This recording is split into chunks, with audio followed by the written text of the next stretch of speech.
72 hours after my diagnosis of irreversible paralysis, my partner took his passport and vanished. With only 9 days until a high-stakes inauguration gala and 350 industry titans watching, I couldn't afford to appear broken. I turned to a discreet agency and hired a complete stranger to play my devoted fiancé. But his one uncompromising demand shattered me more than the betrayal ever could. The neurologist had left my hospital room 20 minutes prior. He had a kind face, the sort of face you hate in that moment because pity looks so natural on it. He told me the swelling had gone down, but the spinal cord was completely severed at T8. I would never walk again. I remember staring at the ceiling tiles, counting the little acoustic perforations, waiting for Felix to come back with the lukewarm cafeteria coffee he said he was going to get. He never came back. By hour 4, my texts were bouncing back, green bubbles. By hour 8, I asked my assistant to check my apartment for my comfortable clothes. She called me from my bedroom closet to tell me Felix's expensive suitcases were gone, and the wall safe was open. His passport was missing. I didn't cry. I think my body was in too much shock to process emotional devastation on top of the physical trauma of the car accident. Instead, I opened my work email. The inauguration gala was in 9 days. The ballroom at the Drake Hotel was booked. The ice sculptures ordered. 350 VIPs flying into Chicago to watch me take over as CEO. My mentor, Conrad, had spent 3 years grooming me for this exact moment. He had rehearsed his handover speech until his voice went hoarse. Conrad came to the hospital the next morning. He stood at the foot of my bed, looking at the tubes and the heavy braces. He told me I had every right to delay. I could take medical leave. The board would understand. But I saw it in his eyes. If I didn't show up to that gala, if I didn't roll onto that stage projecting absolute, unbreakable strength, the board would see me as a tragedy. They would put an interim CEO in my place, and I would never get the seat back. I had given 12 years of my life to this company. I wasn't losing my legs and my life's work in the same week, but I knew the optics. A newly paralyzed woman,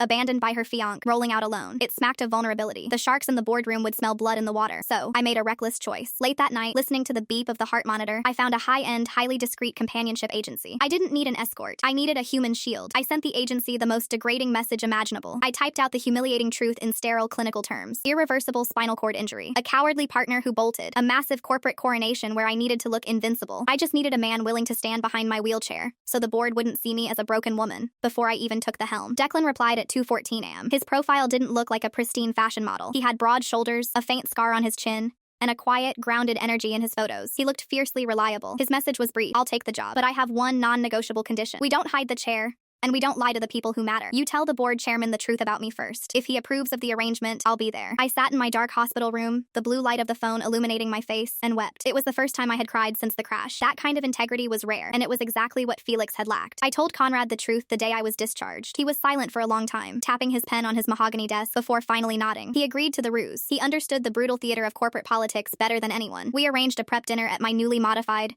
sterile apartment. Declan arrived exactly on time. He brought a rare vintage Pinot, shook Conrad's hand firmly, and then sat down across from me, looking me dead in the eye. He didn't glance at the wheels of my chair. He looked at me. At the end of the night, Conrad leaned across the table, his eyes narrowed in assessment. Why take this specific assignment, son? Conrad asked. You could be drinking champagne on a yacht with a lonely heiress. Declan didn't blink, because a woman fighting this hard shouldn't have to fight alone. That was the moment I stopped seeing him as an employee. We spent the next 5 days memorizing each other. He learned my tells, my allergies, the exact names of the board members I despised. He learned how to lock the brakes on my chair without making it look like a medical procedure. Then came the financial audit. 48 hours before the gala, Claire, my personal forensic auditor, came to my apartment. Her face was ashen. Felix hadn't just fled because he feared my disability. Claire slid a folder across my kitchen island. It was a forged $400,000 collateral loan application for his sinking crypto startup, backed entirely by my personal assets. He had initiated the transfer the morning of my car accident. He left because he thought the cash was secured, but the bank had frozen the transfer due to a sudden change in my employment status and the size of the loan. They were demanding a live, in-person biometric signature from me to release the funds. He hadn't just abandoned me. He had tried to strip me down to the studs on his way out, and now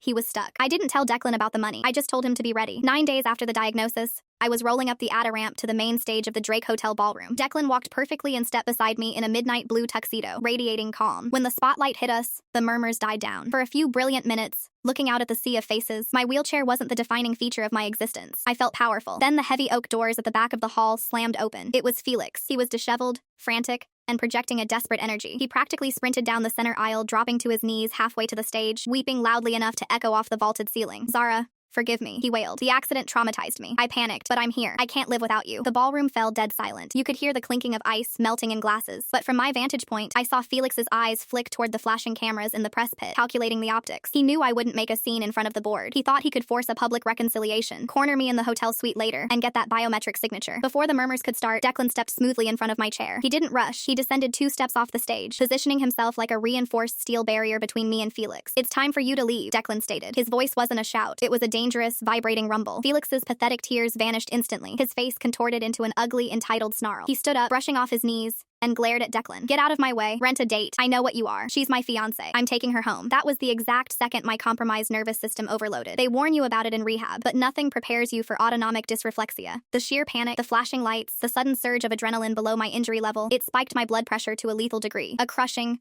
suffocating weight slammed into my chest. A blinding headache cracked across my skull like lightning. My vision tunneled into a pinpoint, and I slumped forward in the chair, gasping frantically for air that wouldn't fill my lungs. Gasps rippled through the crowd. Felix scrambled backward, his expensive loafers slipping on the marble floor. He looked at my seizing form with pure, unfiltered disgust. Is she having a stroke? God, keep her away from me. Declan was already moving. He wasn't just a stoic companion. His agency file had mentioned he was a former combat medic, though I hadn't realized what that meant in practice until this exact moment. He immediately recognized the symptoms. He rapidly loosened the restrictive collar of my silk blazer, adjusted my posture to a strict upright position to drop my blood pressure, and gripped my shoulders. "Zara, focus on my voice," Declan commanded. His voice cut through the ringing in my ears. "Breathe with my count. In for 4, out for 4. You are safe. I've got you." His hands were rock solid. He anchored me to reality while Felix cowered near the ice sculpture, looking around for an exit. Conrad had already signaled security. 3 burly guards in suits grabbed Felix by the arms and dragged him backward out of the ballroom. He was shouting something about his money, but the heavy doors sealed shut behind him, cutting off his voice. It took 3 agonizing minutes for my blood pressure to stabilize. The sweat on my forehead was cold. The ballroom was completely silent, every eye fixed on the stage. Declan didn't let go of my shoulders until he was absolutely sure the crisis had passed. He handed me a glass of water from the podium, his eyes scanning my face for any lingering signs of distress. "Ready to show them who's boss?" he whispered. I took a slow sip of the water, the glass trembling slightly against my teeth. I adjusted my jacket. "I've been ready since the day you took the job." Declan rolled me forward to the microphone, but he tossed his prepared cue cards onto the floor. He stepped up to the mic, looking out at the 350 executives, investors,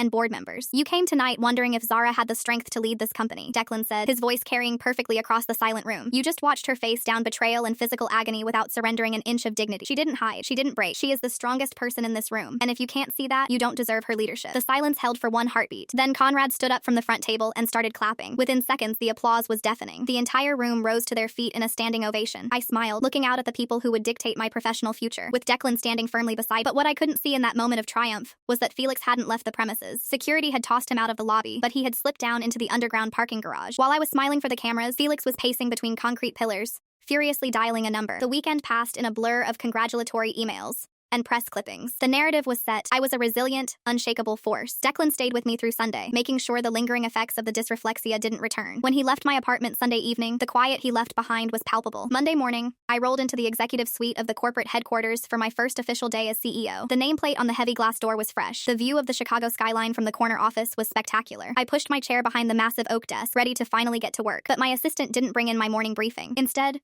the door opened, and Silas walked in. Silas was our chief compliance officer. He was a man who only smiled when he was firing someone, and he wasn't smiling now. He closed the door quietly behind him and locked it. He didn't sit down. He walked straight to my desk and placed a thick manila envelope directly over my keyboard. "We have a massive problem, Zara," Silas said, his voice flat and devoid of its usual deference. I looked at the envelope. "I don't have time for vague warnings. Silas, what is this?" "It's a federal subpoena," Silas said. "The SEC fraud investigation unit contacted our legal department an hour ago. They've frozen all of the company's reserve accounts." I stared at him. "On what grounds?" "Someone filed a whistleblower report late Friday night. A detailed, documented report," Silas explained, leaning his weight on his knuckles against my desk. "They're claiming that the new CEO, you, used a shell crypto startup to embezzle $400,000 from the corporate pension fund to cover up personal gambling debts. The report included internal wire transfer codes only you and the CFO have access to." A cold dread pooled in my stomach. Felix, the crypto loan. He hadn't just forged my signature for a bank loan. When the bank froze him out, he had pivoted. He had used the access he had to my home office before he fled to pull internal company data. If he couldn't get my personal money, he was going to burn my professional life to the ground and take a whistleblower payout from the government in the process. "Silas," I said, keeping my voice as steady as Declan had taught me, "this is a fabrication. It's retaliation from my ex-fiancé." "I'd love to believe that, Zara," Silas replied, pulling a single sheet of paper from his inner jacket pocket and dropping it next to the envelope. "But the whistleblower didn't just provide wire codes. They provided an audio recording of a woman authorizing the transfer. A woman who sounds exactly like you." I stared at the single sheet of paper. It was a transcript. I didn't even need to read it to know what it said, but my eyes tracked over the bolded letters anyway. Silas reached into his pocket and pulled out his encrypted company phone. He didn't ask for permission. He just set it on the polished oak of my desk, tapped the screen,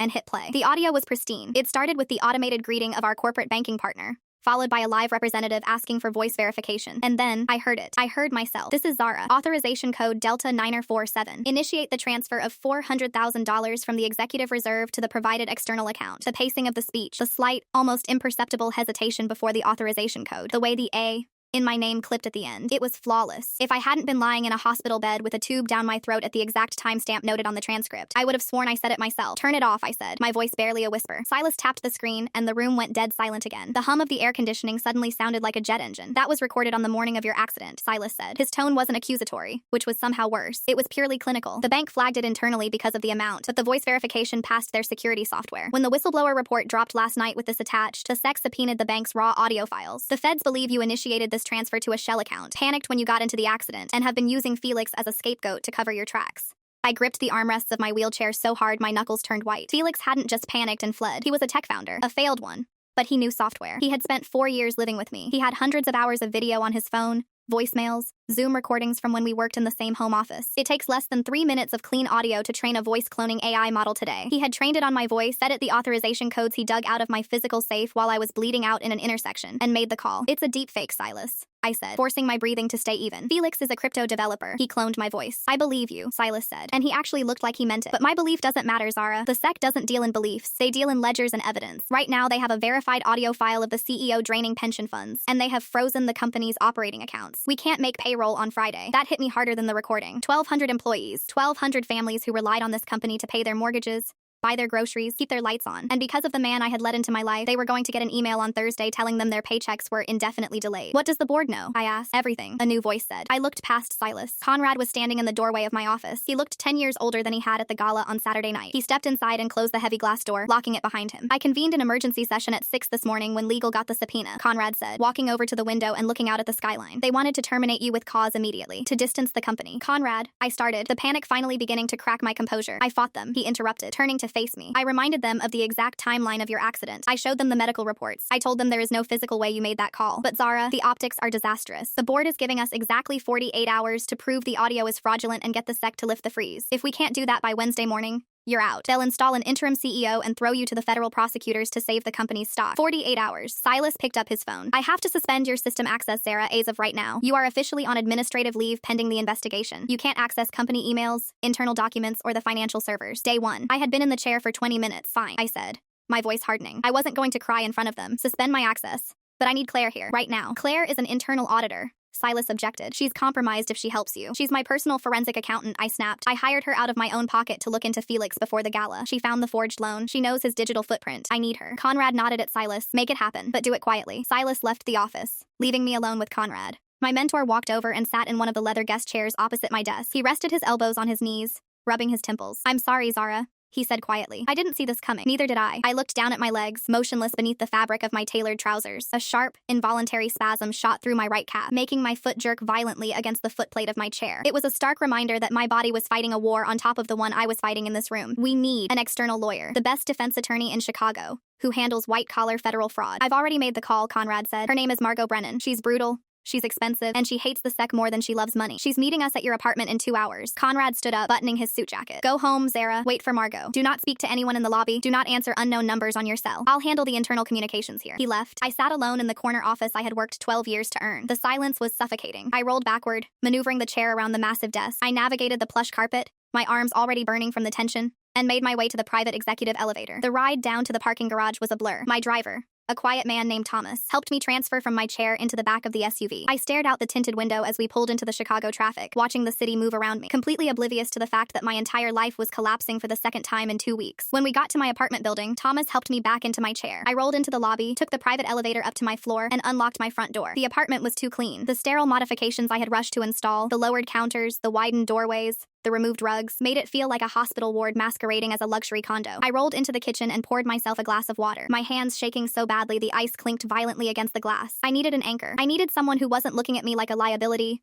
a tragedy, or a legal problem. I set the glass down, pulled out my phone, and scrolled past the dozens of missed calls from confused board members. I found the number from the agency profile. I hit call. It rang twice. Zara, Declan answered. His voice was exactly like it had been on Saturday night. Calm, grounded, deeply steady. I know our contract ended last night, I said, hating how small my voice sounded. And I know I have no right to ask this, but I need you to come back. There was a brief pause on the line. I could hear the faint sound of traffic in his background. Are you hurt? He asked. Not a question about money, or the contract, or what the job was. Just an immediate assessment of my safety. No, I said, swallowing hard. I'm not hurt. But Felix didn't just leave a forged loan. He framed me for federal fraud. The SEC is involved. My mentor hired a defense attorney who is coming here in an hour. And I stopped, taking a jagged breath. I just really don't want to be alone in this room right now. I'm 10 minutes away, Declan said. And he hung up. He arrived and ate. He didn't knock. He used the guest code I had given him over the weekend. He walked into the kitchen wearing a plain gray t-shirt, dark jeans, and boots. He looked different without the midnight blue tuxedo. He looked tougher, more real. He took one look at my face, walked over to the sink, and dumped my shaking glass of water down the drain. He opened the fridge, pulled out a bottle of sparkling water, opened it, and handed it to me. Drink, he said softly. Then tell me what the coward did. I told him everything. The whistleblower report, the frozen accounts, the AI voice clone, the 48-hour deadline. Declan stood leaning against the kitchen island, his arms crossed over his chest, his expression hardening with every word. When I finished, he didn't offer empty platitudes. He didn't tell me it was going to be okay. He's using the federal government as a weapon, Declan said, his voice dropping into that dangerous rumble I remembered from the gala. He knows he can't beat you directly, so he's trying to let the SEC crush you, hoping the chaos will hide his tracks. Before I could respond, the intercom buzzed. It was the concierge. Margot Brennan had arrived. Send her up, I said into the panel. I looked at Declan. You don't have to stay for this. This is legal strategy. I'm staying, Declan said, moving to stand slightly behind and to the left of my chair. Unless you order me to leave. I can't pay you for this, Declan. The company accounts are frozen, and my personal assets are tied up in the bank's internal fraud investigation because of the initial loan. I didn't ask for a check, Zara, he said. A minute later, the front door opened. Margot Brennan walked in. She was a striking woman in her late 50s, with sharp features, silver hair cut in a severe bob, and a presence that demanded absolute authority. She was carrying a thick leather briefcase, which she immediately dropped onto my dining room table. She didn't offer a handshake. She looked at me, then looked at Declan. Who is he? Margot asked, her voice like cracking ice. A friend, I said firmly. He stays. Margot narrowed her eyes, assessing him for a split second before deciding he wasn't a threat. She unlatched her briefcase and pulled out a stack of files. I've spent the last 2 hours on the phone with the SEC investigator assigned to this case, Margot said, not bothering with pleasantries. His name is Ellis Mercer. He's aggressive, he's ambitious, and he's looking to make a name for himself by taking down a high-profile corporate CEO. But that's not our biggest problem. Our biggest problem is proving the audio is fake, I said. No, Margot said, leaning over the table. I can get 3 independent digital forensics labs to testify that the audio is an AI construct. That takes time, but it's doable. The problem is what the whistleblower provided to Ellis Mercer this morning to corroborate the audio. She slid a document across the table. To authorize a transfer of that size over the phone, the bank requires the authorization code, the voice print, and the answer to a secondary security question, Margot explained. The question was, what was the exact date and location of the first property you owned? My stomach bottomed out. April 12th, a cabin in Door County. Exactly, Margot said. It's a property you bought 7 years ago, long before Felix was in the picture. It's not on your public record because it was purchased through a blind trust, which you dissolved 3 years ago. There is no digital footprint tying you to that cabin. I stared at the document. I told Felix about it once, late at night, years ago. I told him it was the first thing I ever bought with my own money. Margot tapped the paper. The caller on the recording answered the security question perfectly. If this was a deepfake, the SEC is arguing, how did the AI know the answer to a question only you knew? Mercer isn't buying the AI defense, Zara. He believes you made the call. And unless we can prove exactly how Felix got that answer and orchestrated the call, Mercer is drafting the arrest warrant. I stared at the document. The name of the cabin. The date. April 12th. I didn't write it down anywhere, I said, my voice sounding hollow in the sterile kitchen. I didn't put it in an email. I didn't save it in a password manager. I told him. We were in bed. It was 3 years ago, after a Christmas party. I had too much wine, and I got nostalgic about the first time I felt financially secure. Margot didn't flinch at the intimacy. She just tapped her gold pen against the file. He remembered a passing comment from 3 years ago perfectly? Or did he have help? Declan pushed off the kitchen island. He's a tech developer. He didn't just remember it. He recorded it. Margot looked at Declan with a fraction more respect. Exactly. To build a voice clone that passes bank biometric security, you don't just need 3 minutes of audio. You need hundreds of hours of high-quality, clean dialogue. Where did he get it? I looked around my modified apartment. The sleek smart speakers sitting on the granite counters, the integrated sound system in the ceiling. He installed the network, I said, a cold, sickening wave washing over me. When we moved in, he linked everything. The thermostat, the lights, the security cameras, the hubs. I paid for it, but he set up the architecture. Declan was already moving. He walked over to the smart speaker on the counter, ripped the power cord out of the back, and tossed it into the sink. He looked up at the ceiling sensors. He didn't just take his passport and his bags. He took the server logs. He's been scraping your daily conversations, phone calls, and meetings for months. He had a microphone in every room you walked into. Margot sighed, leaning back in her chair. That proves he's a creep, Zara. It doesn't prove he committed federal wire fraud. Mercer will just argue that you used your own home network to authorize the transfer. We need the smoking gun. We need the physical interface he used to synthesize the audio, the raw training files,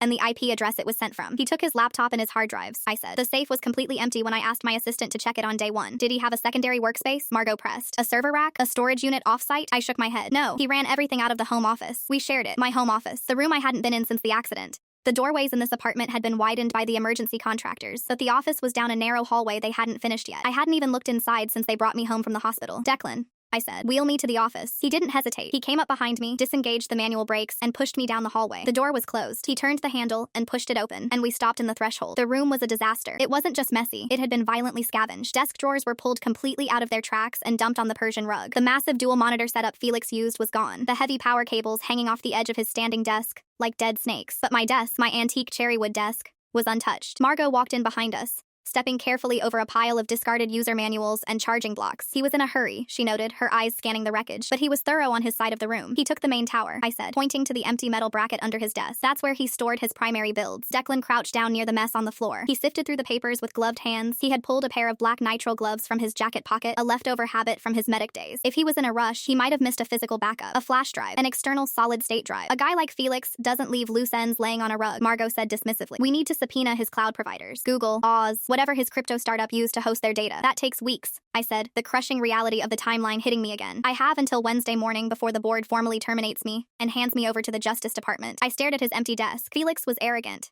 He thought he was the smartest guy in any room he walked into. He fundamentally hated cloud storage because he didn't trust third-party encryption. He always lectured me that physical, localized storage was the only real security. He didn't use the cloud for his sensitive builds, I said slowly, the memory surfacing. He used a localized network-attached storage, a NOS drive. He built it himself. Margot raised an eyebrow. Where is it? It used to sit right there. I pointed to the empty, dust-free rectangle on the shelf above his desk. He took it. Declan stood up. He walked over to the office closet. He opened the bifold doors. It was crammed with winter coats, old tax boxes, and my spare luggage. He pushed the coats aside and ran his hands along the back wall, then dropped to one knee, inspecting the baseboards. He didn't trust the cloud, Declan muttered to himself. And he didn't trust you not to accidentally unplug his toys when you were vacuuming. So where do you hide a backup server in an apartment with a shared office? He stood up and looked at the ceiling. This building was old, retrofitted for modern luxury. The apartment had drop-ceiling acoustic panels in the hallway utility closet to allow access to the heavy HVAC filters and the main electrical junction. Declan walked out of the office and down the hall to the utility closet. Margot and I followed. He opened the door, reached up, and pushed a white square acoustic panel out of the way. He pulled out his phone, turned on the flashlight, and shined it into the dark cavity between the ceiling and the floorboards of the penthouse above us. He went completely still. Margot, Declan said, his voice flat and clinical. You're going to want to call your digital forensics team. Tell them to bring a ladder. He stepped back. Through the gap in the ceiling,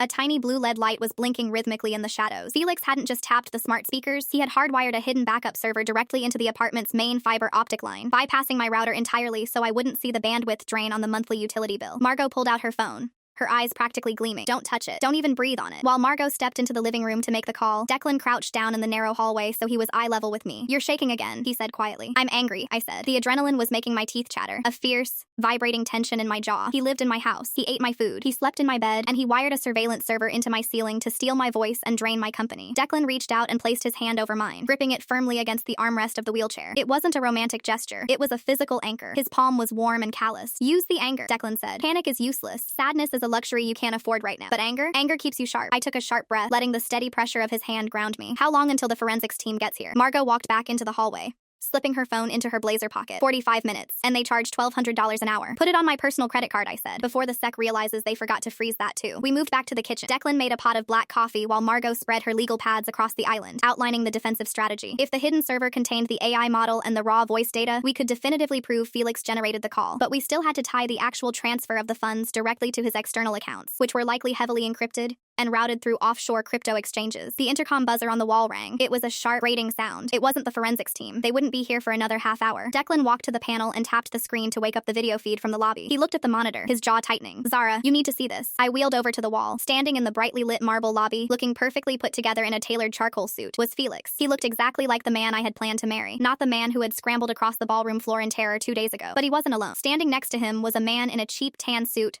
holding a leather briefcase, and 2 uniformed Chicago police officers. Felix was looking directly into the camera lens, holding a piece of paper. He didn't just come for the money, Margot said, coming up behind me and looking at the screen. Her voice had lost its usual arrogant edge. The man in the tan suit is Ellis Mercer, the SEC investigator. My cell phone buzzed on the counter. It was Conrad. I answered it on speaker. Zara. Conrad's voice was tight, the professional veneer completely stripped away. Felix just released a public statement to the financial press. He's claiming he fled the state after the accident because he discovered you were embezzling pension funds to cover massive options losses, and that you threatened him when he confronted you. He's officially framing himself as a protected corporate whistleblower. The intercom buzzer rang again, longer and more insistent this time. Open the door, Zara. Felix's voice came through the small speaker, smooth, perfectly modulated, and dripping with fake sympathy. I'm here with federal agents to collect my personal property. We have a warrant. Don't make this harder than it already is. Margot reached over and pressed the mute button on the intercom panel, cutting off Felix's voice. She didn't look panicked. She looked entirely in her element, like a shark smelling blood in the water. They don't have a federal search warrant for a corporate fraud investigation in 2 hours. Margot said flatly. That takes a federal magistrate. What they have is a civil standby order. He went to a local precinct, claimed he fled a volatile domestic situation, and asked for a police escort to retrieve his personal belongings. He wants the server, Declan said, already moving away from the panel. He brought the second investigator as a witness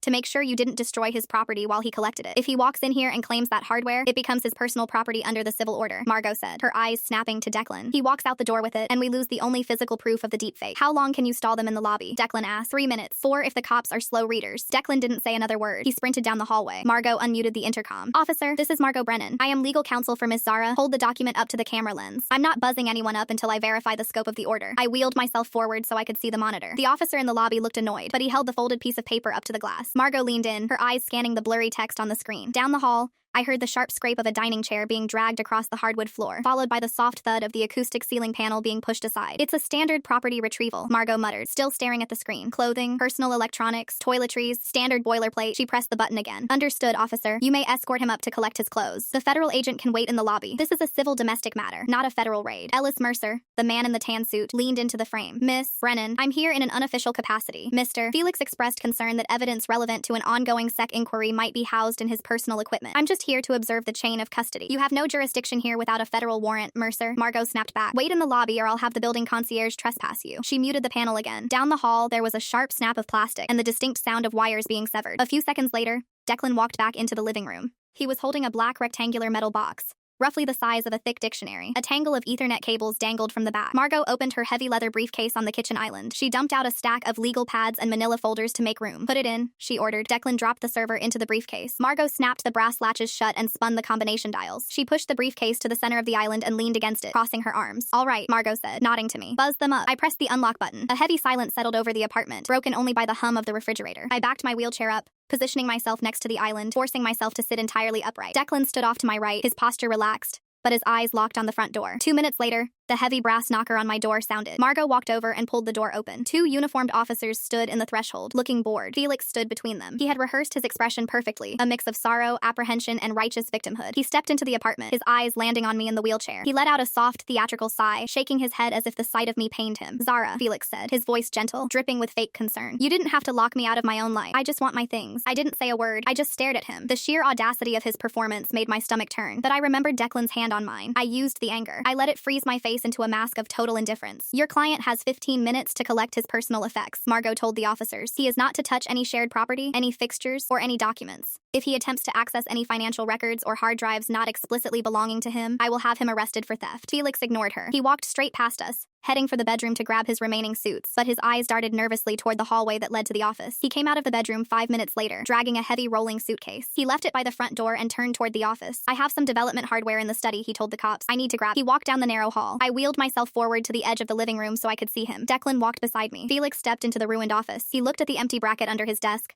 then glanced at the closet. He walked over, opened the bifold doors, and pushed the winter coats aside. He stared at the back wall for a second, then his eyes flicked upward toward the ceiling. He stepped out of the closet and looked up at the acoustic panels in the hallway. They were perfectly aligned. Declan hadn't just taken the server, he had replaced the panels so precisely there wasn't even a smudge on the white surface. Felix stood there for a long moment. I watched his shoulders stiffen. The fake, sorrowful victim routine completely dropped from his posture. He turned around, his eyes locking onto mine from down the hall. There was no sadness in them now, just a cold, calculating panic. He knew it was gone, and he knew that I knew what it was. He walked back into the living room, his jaw clenched tight. He looked at Margot, who was leaning casually against her briefcase, checking her watch. Then he looked at Declan, his eyes lingering on the scarred hands resting near his pockets. Where is it? Felix demanded, his voice suddenly sharp, the facade cracking. Where is what, sir? One of the officers asked, stepping forward. My backup drive, Felix said, pointing a shaking finger at me. She took it. It has all my proprietary code on it. Make her give it back. I have no idea what he's talking about, I said calmly. His desk is exactly as he left it when he emptied the safe and walked out on me. You lying bitch, Felix snarled, taking a step toward my chair. Declan moved so fast it barely registered. He didn't strike Felix. He just stepped directly into his path, his broad shoulders completely blocking Felix's line of sight to me. He didn't say a word. He just stood there, an immovable wall, staring down at Felix with eyes completely devoid of warmth. Felix stopped dead in his tracks. He swallowed hard, taking a half step backward. Hey, the older officer barked, putting a hand on Felix's shoulder. Cool it. You here for clothes or are you here to start a fight? She stole my property, Felix insisted, though his voice lacked its previous volume. He was sweating now. It's a black box, a localized server. I need it. If your client believes my client has stolen intellectual property, he is welcome to file a civil suit, Margot said smoothly. But as you can see, he has collected his clothing. The 15 minutes are up. Escort him out. Felix looked at the locked briefcase sitting directly under Margot's elbow. His eyes widened slightly as the realization hit him. He opened his mouth to say something, to accuse Margot of hiding it, but he stopped. If he told the police that the server was in that briefcase, he would have to explain why it was hidden in the ceiling wiring of my apartment. He would have to explain what was on it. And with Ellis Mercer waiting down in the lobby, ready to observe the chain of custody, Felix couldn't risk the SEC getting their hands on the raw, unencrypted data that proved he had cloned my voice. He had trapped himself. He needed the server to destroy it,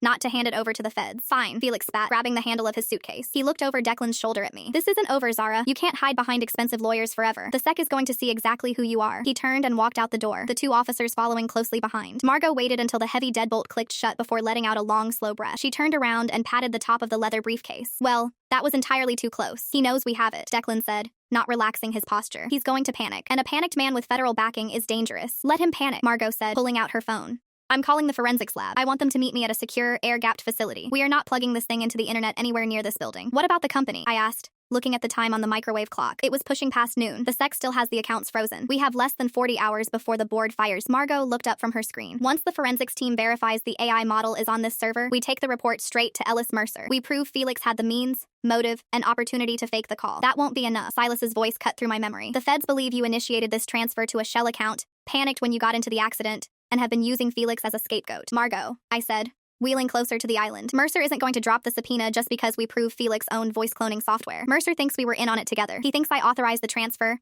got cold feet after the crash, and now I'm trying to pin the whole thing on Felix to save myself. Margot stopped dialing. She slowly lowered her phone. She's right, Declan said quietly. A smart investigator sees a severed relationship and a frozen crypto transfer. They don't see a victim and a thief. They see two co-conspirators who had a falling out over the payout. So how do we prove I didn't authorize it? I asked, my voice rising in frustration. How do I prove a negative to the federal government in 40 hours? Margot leaned heavily on the marble counter. We follow the money. We can't just prove the audio was fake. We have to prove the destination account belongs exclusively to Felix and that you had zero access to it. If we can show he was the sole beneficiary of the transfer, Mercer's conspiracy theory falls apart. Claire, I said, my forensic auditor. She traced the initial loan forgery. If anyone can find the ownership records for the destination crypto wallet, it's her. I grabbed my cell phone and dialed Claire's personal number. Silas had promised to send her, but she hadn't reached out yet. The line rang 4 times before going to a generic, automated voicemail. I frowned and tried again. Same result. She's not answering, I said, a new knot of anxiety forming in my chest. Claire always answers her phone during business hours. I opened my text messages and typed out a quick message to Conrad, asking if he had managed to get Claire out of the building quietly. A minute later, my phone buzzed. It was a text from Conrad, but it wasn't an answer to my question. It was a screenshot of an internal company memo that had just been blasted to the entire executive team. The sender was Silas, the chief compliance officer. The subject line read, immediate termination of internal auditor Claire Voss, pending compliance review. The body of the email was brief. It stated that Claire had been caught attempting to download encrypted financial records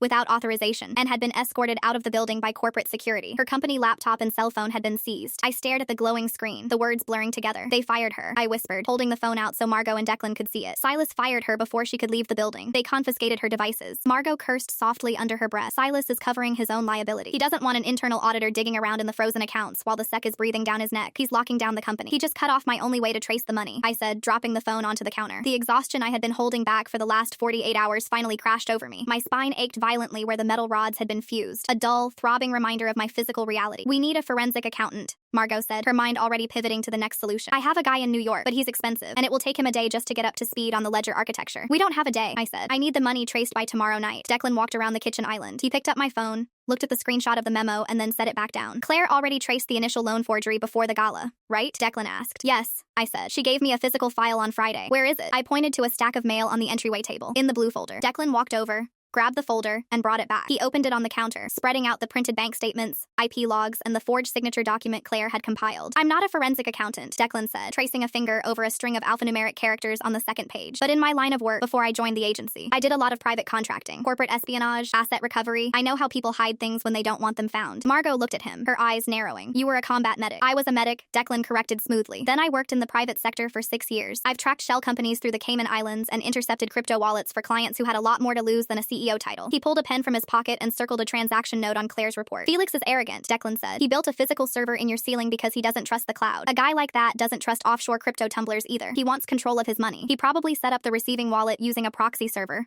but he had to access it to check the balance. So, Margot asked, so if he was living here for the last 3 years, he probably accessed that proxy from this IP address. Declan explained, looking at me. If we pull your router's deep connection logs, we might be able to find the exact digital footprint of the wallet he used to receive the stolen funds. And if we find the footprint, I asked, we take it to Mercer. Declan said. We proved the wallet was created and accessed exclusively by Felix's devices, not yours. It was a long shot, but it was all we had. Before we could start pulling the router logs, my phone buzzed again. This time it wasn't a text. It was an unknown number, displaying a local Chicago area code. Given Conrad's warning not to answer unknown calls, I reached out to decline it. But Declan caught my wrist. Wait, he said quietly. Look at the prefix. I looked at the number again. It ended in 0400. It's an internal extension from the corporate headquarters, I realized, but my access is suspended. No one should be calling me from the office. I answered the call and put it on speaker, setting the phone on the marble counter. Zara, a voice whispered. It was frantic, breathless, and echoing slightly, as if the person were hiding in a stairwell. It was Claire. Claire? I leaned closer to the phone. Where are you? Silas said you were escorted out. I am out, she said, her voice shaking. I'm calling from a burner phone. I cloned my desk extension through a VoIP app so Silas wouldn't flag the outbound call on his security sweep. Are you okay? I asked. I'm fine, but Zara, you have to listen to me. Claire rushed out, her words tumbling over each other. When Silas gave the order to confiscate my laptop, I was already inside the executive reserve ledger. I was pulling the routing numbers for the $400,000 transfer Felix initiated. Did you get them? Margot asked, leaning in. I got them, Claire said. But that's not why I'm calling. Zara, I pulled the entire transaction history for the reserve account for the last 12 months. And there was a long pause on the other end of the line. I could hear the faint sound of city traffic bleeding through the receiver. Felix didn't just steal $400,000 on the morning of your accident, Claire said, her voice dropping to a terrified whisper. The transfer the SEC flagged? It wasn't the first one. It was the 12th. The air in the kitchen vanished. What? I breathed out. Someone has been draining the executive pension reserve in increments of exactly $400,000 on the first of every month for the last year, Claire said. The total embezzlement is almost $5 million, and every single transfer was authorized using your biometric voice print. I stared at the phone, the sheer scale of the betrayal rendering me temporarily numb. He hadn't panicked. He hadn't seized a sudden opportunity. Felix had been bleeding my company dry month by month, sitting across from me at the dinner table, asking me how my day was, while a machine in the ceiling wore my voice and stole my future. Claire, Margot said, her voice slicing through the silence. She leaned over the phone. This is Margot Brennan. Send that ledger to my encrypted email right now. The address is on my firm's public directory. Then turn off that burner phone, go home, and lock your door. Sending it now, Claire whispered, and the line went dead. Margot stood up straight. The tension that had been coiling in her shoulders completely vanished, replaced by a cold, predatory energy. She walked over to the leather briefcase, rested her hands flat on the marble counter on either side of it, and looked at me. 12 months, Margot said, almost smiling. 12 months of scheduled transfers. That destroys Mercer's entire theory. How? I asked, my mind still catching up to the numbers. Mercer believes you embezzled the money and blamed Felix to cover it up because you got injured and couldn't finish the scheme, Declan said, seeing it before I did. But if this has been going on for a year, it means you would have had to make 12 separate voice-verified phone calls to the bank on the first of every month. Exactly, Margot said, pulling out her laptop and flipping it open. And as CEO-in-waiting of a Fortune 500 company, your schedule for the last year is entirely a matter of public and corporate record. She pulled up my calendar architecture, which was still synced to my personal phone. Let's look at the first of the month. February 1st, you were on a 12-hour flight to Tokyo. No cell service. March 1st, you were giving a live, recorded keynote address at the McCormick Place Convention Center. May 1st, you were sitting in a closed-door arbitration with a federal mediator. I physically couldn't have made those calls, I said, the crushing weight on my chest finally beginning to lift. There are hundreds of witnesses, video,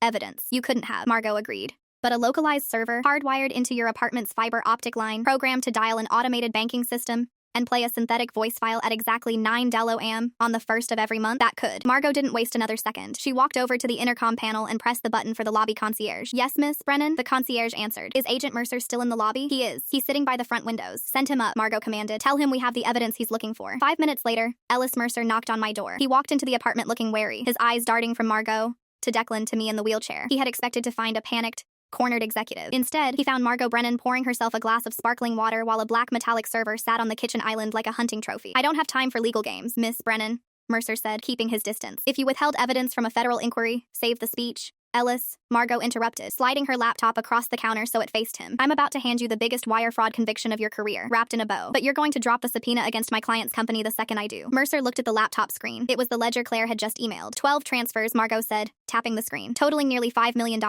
Spanning the last year, all authorized by the voice of my client. And sitting right next to you is the physical hardware that generated that voice. Mercer frowned, looking at the server. You found this here? We pulled it out of the ceiling wiring an hour ago, Declan said calmly. It's a localized network-attached storage. Felix built it. He used it to scrape Miss Zara's voice from the smart home microphones, trained an AI model, and automated the calls. It's a good story, Mercer said, though his eyes were glued to the ledger. But it doesn't prove she wasn't in on it. Check the dates, Mercer, Margot said, her voice turning lethal. Cross-reference the exact timestamp of those 12 calls with my client's verified public schedule. On 3 of those dates, she was airborne. On 2, she was on live television. The man who walked out of this building 20 minutes ago used you. He used a federal agent to try and retrieve the murder weapon before we could find it. I watched Mercer's face change. Ambition is a powerful thing, but ego is stronger. Felix had played him for a fool, dragging him into a domestic dispute to act as a bodyguard for a server full of stolen data. Mercer pulled his own encrypted phone from his jacket. He looked at the server, then at the ledger, then at me. I'm confiscating this hardware, Mercer said, his tone entirely different now. It was strictly business. My forensics lab will rip it apart. If the AI model is on there and the IP logs match the bank's incoming call records, they will.